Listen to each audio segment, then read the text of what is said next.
안녕하세요, 이현농부입니다. 이번 영상은 고추 육묘할 때 꼭 알아야 할 부분에 대해서 설명해 보겠습니다. 저의 육묘 방식은 표준적인 방법이 아닐 수도 있습니다. 지금까지 육묘하면서 알게 된 제 경험으로 습득한 방법이기 때문에 모든 분에게 동일한 결과를 줄 수는 없습니다. 농사는 변수가 많습니다. 그렇기 때문에 어떤 분들은 이런 방법이 좋다고 하는데 또 다른 분들은 좋은 방법이 아니다 라고 하기도 합니다. 제가 생각하는 농사는 이 방법이 맞다 틀리다가 아니고 나에게 맞는 방법이 맞는 방법입니다. 오늘 제가 설명하는 내용도 본인만의 방법을 찾아가는 과정이라 생각하시고 시청해 주시면 되겠습니다. 이번 육묘에 관한 영상은 육묘하면서 반드시 알고 있어야 하는 부분입니다. 끝까지 시청하시고 도움되시면 구독과 좋아요 많이 부탁드리겠습니다. 그동안 제가 파종할 때까지는 영상을 올렸으니 못 보신 분들은 파트 3만 시청하시고 이번 편을 시청하시면 훨씬 도움이 됩니다. 파종 후 3주 정도 지나면 이식 작업을 합니다. 이식 작업은 가식 작업이라고도 합니다. 이식 작업을 요즘은 안 하시는 분들도 많이 있던데 저는 이식 작업을 반드시 해야 한다고는 생각하지는 않습니다. 이식 작업을 하지 않고도 튼튼한 모종을 길러내시는 분들이 많기 때문에 이식 작업이 반드시 필요하다고는 생각하지는 않습니다. 그러나 이식 작업을 하면 잔뿌리 생성이 더 많이 발생되고 모종의 키를 작게 만들어서 더 단단한 모종을 만들 수도 있습니다. 그러면 이식 작업 시에 심는 깊이는 어느 정도가 좋을까요? 통상적으로 뿌리가 생성되어 있는 부분만큼 이식을 해주는데요.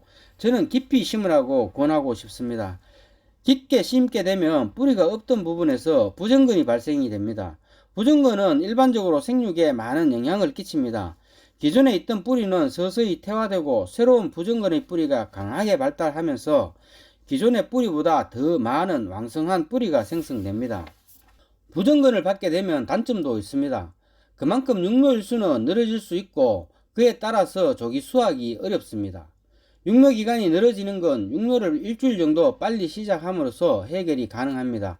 그리고 봄밭에 정식할 때도 깊게 심으면 부정근이 발생해서 조기 수확이 늦어집니다.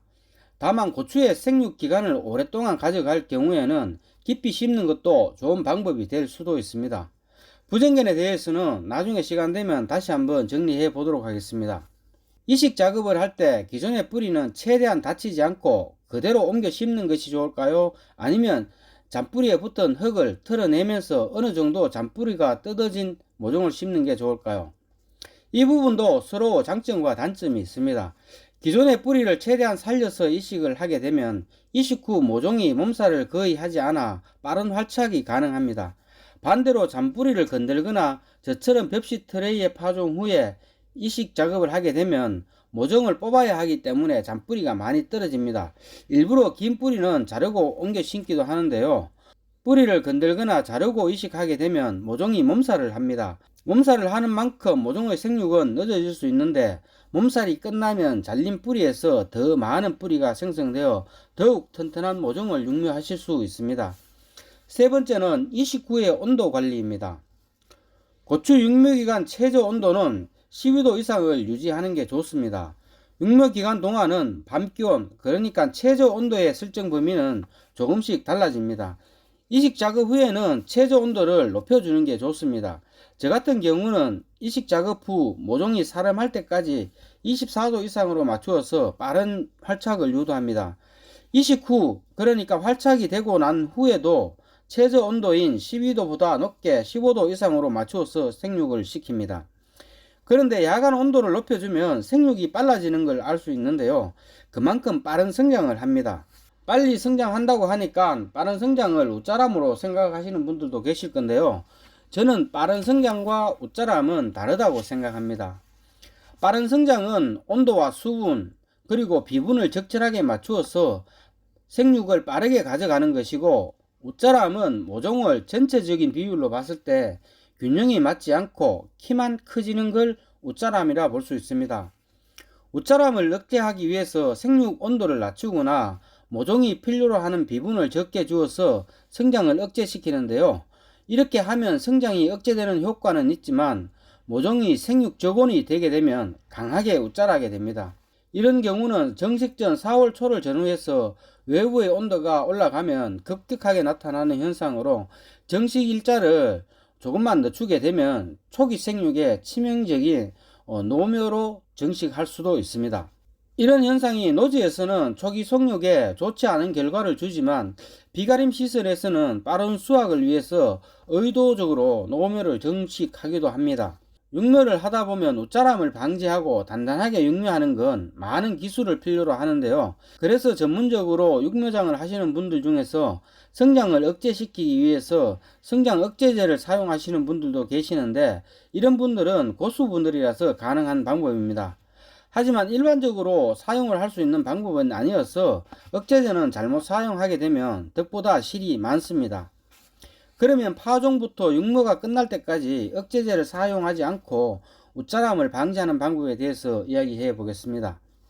파종 시에 소규모로 육묘하시는 유튜브 분들 중에서 아이스박스에 파종을 하시는 분들이 계시던데요.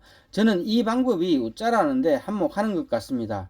아이스박스로 파종해서 이식 작업 때까지 키우면 웃자람이 심합니다. 아이스박스의 높이가 높아서 박스 안으로 공기가 순환되지 않기 때문에 이식하기도 전에 모종이 신랄같이 가늘게 웃자라고 잘록병도 많이 발생됩니다. 아이스박스를 이용해서 파종을 하실 거면 상토가 있는 부분까지만 남겨두고 남는 부분의 아이스박스는 상토가 있는 부분까지는 잘라내어서 공기가 잘 순환되도록 해야 합니다. 그리고 이식 작업하기 전까지 추위 때문에 집안에서 모종을 키워 나오시는 분들도 계시던데요. 이 방법도 웃자람을 유발할 수 있습니다.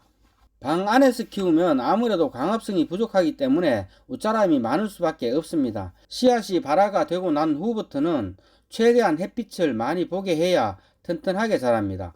집안에서 한 달 정도 키워서 나오실 거면 최대한 햇빛이 많이 드는 곳에서 키우시고 광합성이 부족하다고 생각하시면 식물 생장 등 설치를 고려해 보시는 것도 좋을 듯 합니다.